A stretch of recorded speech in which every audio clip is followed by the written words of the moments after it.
More thing, మేము సైతం చాలా మంచి షో అది. ఒక సామాజిక స్పృహ ఉన్నటువంటి షో, ఎంతోమందికి హెల్ప్ చేస్తున్న షో. ఆ థాట్ ఎప్పుడు వచ్చింది, ఎప్పుడు స్టార్ట్ చేయాలనుకున్నాను? ఎప్పుడో స్టార్ట్ చేయాలనుకున్నాను, but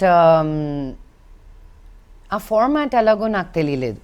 I wanted to go into each district, call the local MLA, road లేని దగ్గర ఒక రోడ్ వేద్దాం, ఒక బాయ్ తవ్వితే 10 మంది ఇళ్ళకి ఆ నీళ్ళు ఎలా తీసుకొద్దాం.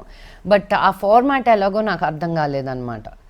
దెన్ మిషన్ సప్నే అని హిందీలో ఒక షో జరుగుతూ ఉంటే వాళ్ళు తెలిసిన వాళ్ళదన్నమాట.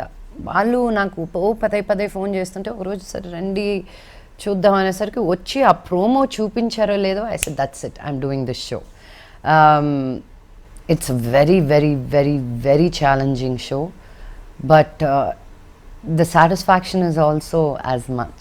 అయితే ఫండ్ రైజింగ్ చాలా ఇంపార్టెంట్ కదా ఈ షోకి. సో ఆ విషయంలో మీరు సాటిస్ఫై అవుతున్నారా? నెవర్ సాటిస్ఫాక్షన్, ఎందుకంటే ఎంతున్నా సరిపోదు, రైట్? బట్ అట్లీస్ట్ అంత మాత్రం చేయగలుగుతున్నానన్న సాటిస్ఫాక్షన్ నాకుంది, డెఫినెట్గా ఉంది. సాటిస్ఫై అవ్వకపోతే ఇంక లైఫ్లో ముందుకు వెళ్ళలేం. వీఆర్ వెరీ అన్సాటిస్ఫైడ్ సోల్స్ అనమాట, హ్యూమన్స్ అనేది.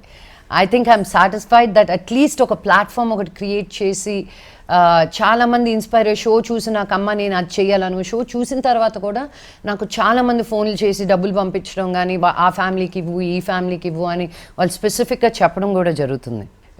చంద్రుడు ఎంత అందంగా ఉంటాడో దాని పక్కన ఉన్న తారలు అంతే అందంగా ఉంటాయి. So it's important for everybody to survive and for everybody to be successful. Because నేను నమ్మేది ఏంటంటే దేవుడు అందరికీ అన్నీ ఇవ్వాలని అనుకుంటారు. మనలో ఉన్న నెగటివ్ థాట్స్ వల్లే మనం ముందుకు వెళ్ళలేము అని. So you just bless them with more power.